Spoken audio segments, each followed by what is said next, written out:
Halo teman-teman, balik lagi dengan saya Ubid. Sekarang kita sudah memasuki Capture 26 di tutorial Bulong untuk pemula. Di materi kali ini kita akan membahas function return di Golang. Oke, langsung aja. Nah, sebelumnya kan kita udah di materi sebelumnya kita udah mempelajari function sama function parameter ya. Nah, sebenarnya kita juga bisa mengembalikan nilai ya di dalam sebuah function itu. Jadi dengan menggunakan kata kunci return ya. Oke. Nah, jika kita ingin fungsi mengembalikan nilai, kita perlu menentukan tipe data dari nilai yang dikembalikan. Jadi seperti string, integer, dan lain-lainnya. Kalau mau return value atau mengembalikan data. Nah, di sini sintaksnya kayak gini. Nah, sebelumnya kan kita udah membuat fungsi kayak gini. Misalkan func keywordnya, lalu nama functionnya apa. Lalu di sini parameter, misalkan kita ada parameter ini opsi kebutuhan, misalkan parameter 1 tipe datanya, parameter 2 tipe datanya. Nah, di sini si return value-nya itu di sini. Jadi teman-teman nanti di sini masukin tipe data si return value-nya itu gitu ya. Kalau return value-nya berupa string ya teman-teman di sini masukkan string. Kalau tipe data balikannya itu integer, teman-teman masukin integer. Kalau boolean gitu ya, dan sebagainya. Nah, lalu di sini nanti masukkan kodenya yang mau dieksekusinya apa. Lalu yang terakhir di sini return terus outputnya gitu ya. Seperti itu. Jadi nanti di return ya nilainya, dikembalikan nilainya. Oke. Kita lanjut lagi. Nah, ini contoh program function return value ya. Nah, di sini kita membuat sebuah function namanya getSum gitu ya. Lalu di sini ada parameternya A dan B berupa integer gitu ya. Nah, di sini nih return value-nya kita masukkan nih setelah kurung buka kurung tutup ini ya, setelah parameter ini. Kalau ini nggak ada juga dia tetap di sini gitu ya. Ini misalkan kita return value-nya contohnya berupa integer ya, integer lalu kita return nih. Nah, ini keywordnya jangan lupa kalau mau mengembalikan nilai di sini teman-teman di sini udah deklarasikan, jangan lupa return ya di sini ya. Lalu kita balikan nilainya kan integer ya. Nah, ini kan hasil dari penjumlahan A dan B ini integer kayak gitu. Jadi ini tipe data dari si returnnya itu ya. Jadi dia mengembalikan penjumlahan bilangan bulat ini. Lalu kita coba print, cetak hasilnya. Ini panggil functionnya, lalu masukkan parameternya ya berupa integer 10 dan 20 gitu ya. Oke, kita coba aja ya teman-teman di kode editor kita. Seperti biasa kita buka VS Code-nya, lalu kita buat folder aja gitu ya. Di sini misalkan namanya go function ya return gitu ya. Oke, kalau udah kita buka di VS Code-nya. Nah, kalau udah terbuka seperti ini, kita buat file kayak biasa main.go. Kita buat package-nya dulu, package main, lalu func mainnya. Nah, di sini kita coba buat sebuah function dulu ya. Misalkan namanya samain aja kayak tadi ya, get sum gitu ya. Get sum, lalu di sini kita masukkan parameternya ya. Misalkan saya mau masukkan integer gitu ya, A nama parameternya, terus B integer gitu ya. Nah, ini balikannya di sini return value-nya. Kita masukkan tipe data apa yang mau kita kembalikan. Misalkan saya mau melakukan penjumlahan ya, saya masukin integer gitu ya. Lalu jangan lupa keywordnya return gitu ya. Untuk mengembalikan nilainya saya balikan A plus B. Nah, saya balikin berupa penjumlahan ya, itu kan integer gitu ya hasilnya nanti ya. Itu. Nah, di sini kita langsung kita coba cetak ya functionnya get sum, lalu disitu kan parameternya integer ya 2 ya, kita masukkan 10 dan 20 gitu ya. Jadi kita melakukan penjumlahan terus kita return hasilnya gitu ya. Oke, kalau kita coba jalanin go run main.go. Nah, dia akan mengembalikan hasilnya ya 30. Jadi hasil dari ini ya, penjumlahan ini, karena dia di sini kita return nilainya berupa integer gitu ya. Nah, teman-teman kalau misalkan bikin function yang mengembalikan sebuah nilai gitu ya, hati-hati ya. Jadi kalau teman-teman di bawah return tidak. Jadi misalkan teman-teman bikin di sini ya. Nah, di sini bikin kode lagi misalkan fmt.println gitu ya. Nah, di sini misalkan hello gitu ya. Nah, gini, ini hati-hati ya. Jadi kode di bawah return itu jadi tidak akan pernah dieksekusi. Jadi return disimpan di akhir harusnya ya, bukan di tengah atau di depan ya. Jadi jika mau kode tersebut dieksekusi, pernyataan return harus menjadi pernyataan akhir dari sebuah fungsi ya. Jadi ketika pernyataan return ditemui maka fungsi berakhir ya teman-teman. Jadi nih ini kan ada errornya tuh, missing return compile nih.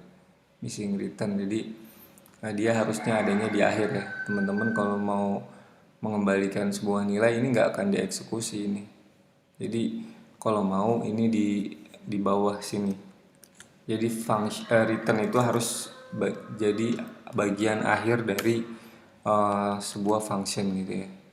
Kode yang di bawahnya nggak akan pernah dieksekusi. Nah, kalau kayak gini teman-teman, dia akan jalan. Nah, dia mencetak hello dan 30 ya. Jadi kalau ada kode-kode lain yang mau teman-teman cetak itu dia di function tersebut itu yang misalkan ya. Jadi dia harus di atas return. Jadi return itu harus yang di terakhirnya ya, seperti itu. Karena kode di bawah return itu tidak akan pernah dieksekusi. Oke. Kita lanjut lagi. Ini kita namain function return value. Oke, kita next ke slide ya. Ini udah jelas untuk return value. Kita lanjut lagi. Nah, named return values. Jadi sebelumnya kan kita udah pernah membuat return value dengan mendeklarasikan tipe datanya aja ya, ini ya. Nah, ini kita mendeklarasikan tipe datanya aja nih, integer.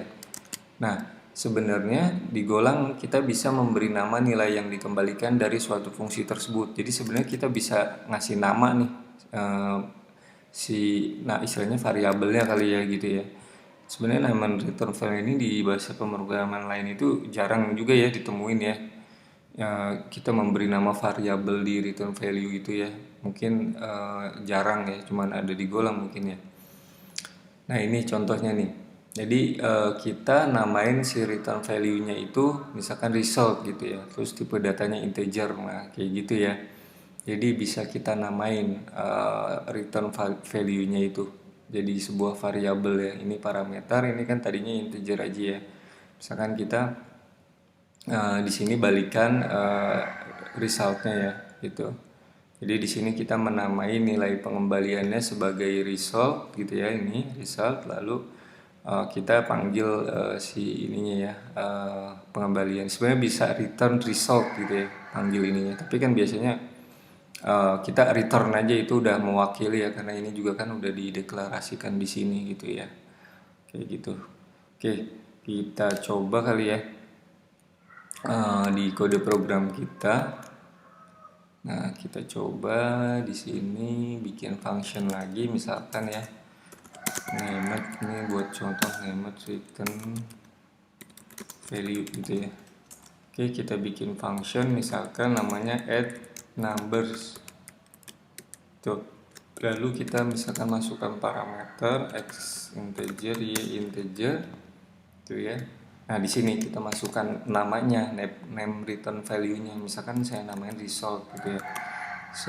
Tipe datanya apa? Integer gitu ya. Pakai kurung buka kurung tutup. Lalu kita masukin di sini kodenya, blok kode yang akan dieksekusinya result misalkan ya sama dengan x plus y gitu ya. Nah, di sini return ya, baru return. Nah, sebenarnya kita bisa return result gini ya. Cuman kan biasanya tapi kalau ini nanti banyak kan nilai pengembaliannya banyak, bisa kan bisa banyak ya. Jadi teman-teman sebutin satu satu satu, sebenarnya gini aja udah mewakilkan, dia return akan mengembalikan return semua parameter return value-nya ya di sini ya, dia akan mengembalikan. Jadi nggak wajib ya teman-teman misalkan panggil di sini, nggak wajib, return aja udah cukup, dia akan mengembalikan nilainya, semua nilai pengembalian. Seperti itu ya. Untuk named return value dia hanya menambah nama sini, istilahnya nama variabelnya gitu ya. Lalu kalau kita coba panggil, misalkan ini kita simpan dalam sebuah variabel aja ya, misalkan variabelnya namanya total.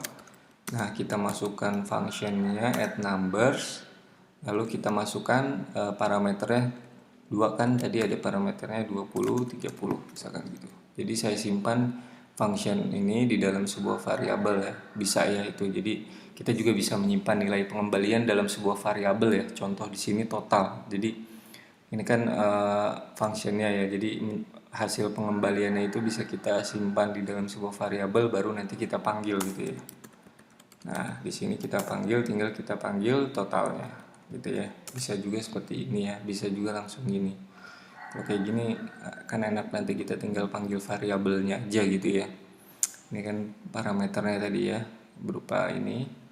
Lalu kita balikan return sebuah nilai berupa result integer gitu ya. Oke.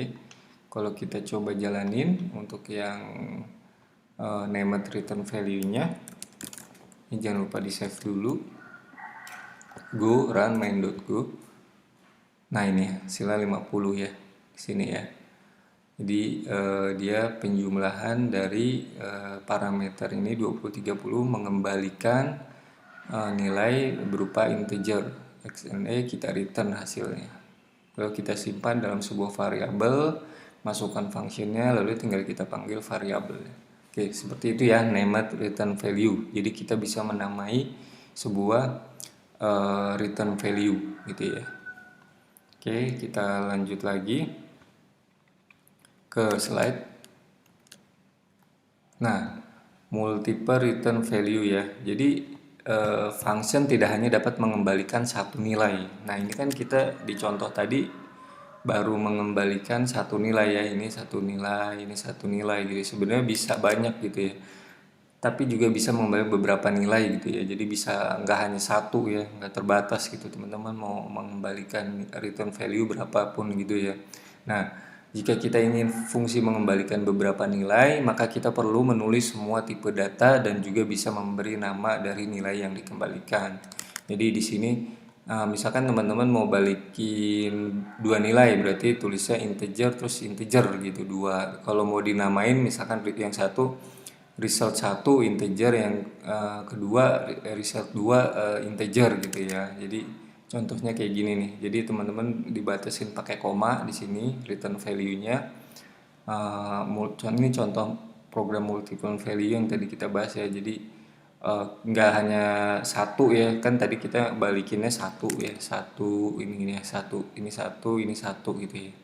Nah, bisa kita sebenarnya balikin dua gini. Jadi nanti pembatasnya koma ya di sini. Kayak gitu, terus dimasukin dalam kurung buka kurung tutup gitu ya. Nanti masukin misalkan teman-teman boleh masukin pakai nama variabel, enggak juga nggak boleh gitu. Ini saya masukin ke dalam name return value-nya ya tadi ya. Sum di sini teks, lalu di sini kita coba yang tipe data integer, yang di sini kita coba yang string gitu ya. Nanti kita balikan, kita return dari nilai value-nya tadi ya. Kita balikan, ini balikannya berupa integer. Kalau yang sum, yang txt ini kan balikannya berupa string ya gitu ya. Itu pengembaliannya. Jadi teman-teman kalau di sininya integer ya balikannya integer gitu ya. Jadi kalau di sininya string, balikannya string gitu ya. Jangan teman-teman bikinnya di sini integer nanti balikannya string, itu nanti error ya. Seperti itu. Oke. Kita coba ya teman-teman di kode editor kita. Kita bikin mungkin di sini aja ya. Multiple return value gitu ya. Kita coba multiple return value, lalu di sini kita bikin functionnya misalkan namanya get combine gitu ya. Lalu saya masukin parameter ya, I berupa integer, terus J berupa string ya. Kita coba J-nya string. Lalu di sini kita masukkan, nah di sini return value-nya ya. Jadi teman-teman kan sebelumnya kan kita bikin satu, kita coba bikin dua return value-nya. Jadi tinggal dimasukin kurung buka kurung tutup. Lalu di sini dibatasi tanda koma ya, misalkan yang kedua string gitu ya. Nah, gitu. Kita masukkan di sini kode yang akan kita eksekusi, misalkan kita masukin ke dalam sum, lalu kan ininya ya, name return value-nya kan balikannya sum itu integer ya. Coba aja kita jumlahin ya, i plus i aja karena dia integer kan. Lalu kita yang txt ini kita balikan berupa string karena kita tadi tipe datanya di sini string gitu ya. Balikannya juga string, misalkan j plus misalkan nama saya Muhbir gitu ya. Nah gitu, kita balikannya berupa ini. Nah ini masih error, kenapa? Karena kita belum return ya. Jangan lupa kalau kita naruh return value mengembalikan sebuah nilai, kita wajib masukkan kata kunci returnnya di sini ya, karena kita menaruh di sini return value ya. Jadi teman-teman bisa return gini aja atau misalkan return sum gini text. Nah gini, sebenarnya nggak wajib. Ini kalau banyak kan kita capek juga ya panjang sum text. Ini teman-teman return aja gini, udah dia akan mengembalikan otomatis dua ini. Gitu ya, cukup kata kunci return. Lalu di sini kita simpan dalam dua variabel ya. Misalnya kan ada dua nih returnnya ya. Misalkan variabel A, B gitu ya, kita simpan lalu kita masukkan functionnya get combine. Nah kita masukkan parameternya nih. Tadi saya kan bikin parameter juga ya, yang satu integer, yang satu string ya. Kita juga harus samain nih, yang satu integer misalkan 5, yang satu string ya kan, mat gitu ya. Oke, ini kita simpan nilainya, functionnya di dalam sebuah variabel ya. Return value-nya kita simpan dalam sebuah variabel, lalu kita tinggal panggil fmt.println a, b gitu ya. Nah kita panggil deh. Oke, kalau kita coba jalanin yang ini, kita clear dulu, go run main.go. Nah ini hasilnya kan. Oke, ini biar ada spasi kita tambahin di sini spasi dulu ya. Oke, di sini kali ya. Nah ya, 10 ya kan, kita mengembalikan ini i plus i, berarti 5 tambah 5 gitu, karena kan kita balikannya sum ini kan berupa integer ya. Nah ini balikannya integer, lalu kita yang satu lagi ini return value-nya string ya, berupa string, kita balikan juga berupa string. Misalkan j plus Muhbir, berarti j-nya itu kan ini kita masukin ya, ini kita masukin dalam parameter Ahmad ditambah plus Muhbir gitu ya. Ya udah jadinya Ahmad Muhbir gitu ya.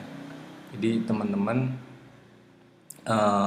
bisa bebas ya, kan ini multiple return value. Misalkan teman-teman di sini mau nambah juga bisa, nanti tinggal tambahin di sini lalu masukkan nilainya di sini. Jangan lupa di sini panggil ya pengembaliannya gitu ya.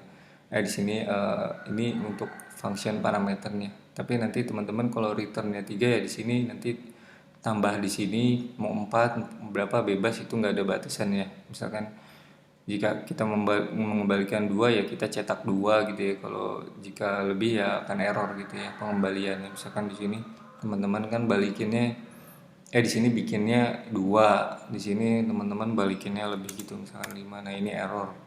Kan dia return value-nya itu return value-nya itu 2 tapi kita kok masukinnya 3 gitu ya. Salah. Jadi kalau mau di sini dibikin lagi ya teman-teman gitu ya. Jadi harus balikin sesuai juga dengan return value yang kita buat, seperti itu ya. Jadi nanti teman-teman explore lagi aja mau bikin berapa, dicoba-coba lagi gitu ya.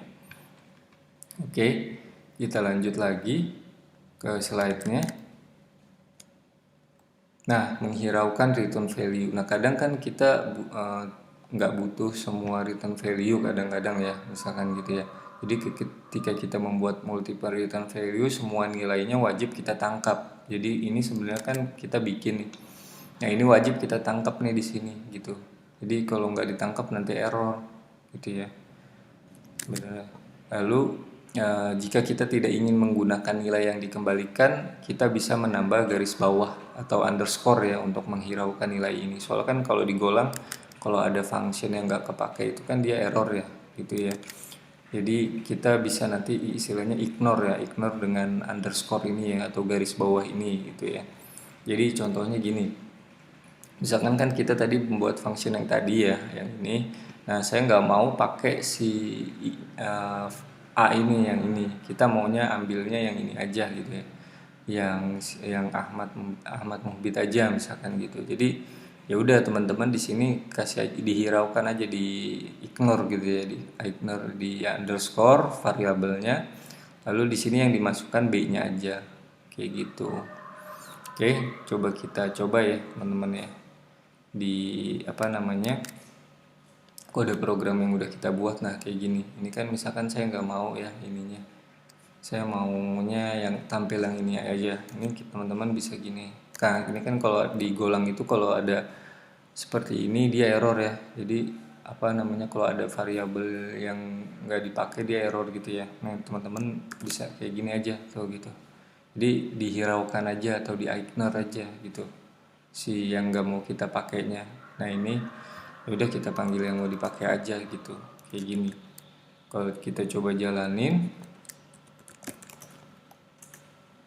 nah ini yang tampil bakal Ahmad Muhbit aja, karena yang kembalian pertama yang sum ini kita ignore gitu ya, nggak kita pakai. Itu nanti kalau teman-teman kebutuhan seperti itu, teman-teman tinggal ignore aja ya pakai underscore gini. Misalkan teman-teman butuhnya yang B, yang A-nya justru ya, ya udah teman-teman tinggal gini aja, balikin aja kayak gitu. Terus yang ini yang dicetak A-nya gitu, seperti itu. Jadi ini kalau kita cetak lagi, nah, maka hasilnya 10 karena kita hanya panggil yang A aja nih, yang ini 5 tambah 5 10 gitu ya. Seperti itu ya teman-teman ya, untuk menghiraukan return value ya, kita bisa ignore ya gitu. Oke, selesai ya ini materi untuk return value di Golang ya teman-teman ya, ini kodenya. Oke, kita balik lagi ke slide. Nah selesai. Oke, untuk materi function return value di Golang, jadi teman-teman kalau butuh source code-nya nanti saya taruh di sini ya teman-teman ya, di GitHub saya. Alamatnya nanti saya taruh juga di link video di bawah ini nanti beserta slide-nya juga. Teman-teman tinggal klik di situ aja. Oke.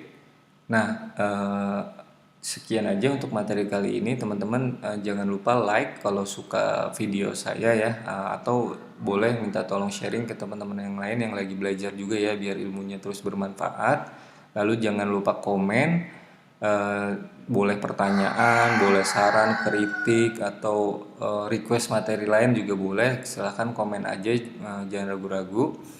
Lalu kalau teman-teman suka sama materi-materi video saya, boleh di subscribe ya, karena nanti bakal terus lanjut materi-materi selanjutnya, bakal update terus, biar nggak ketinggalan teman-teman subscribe. Oke, gitu aja untuk kali ini. Terima kasih teman-teman yang sudah menonton ya.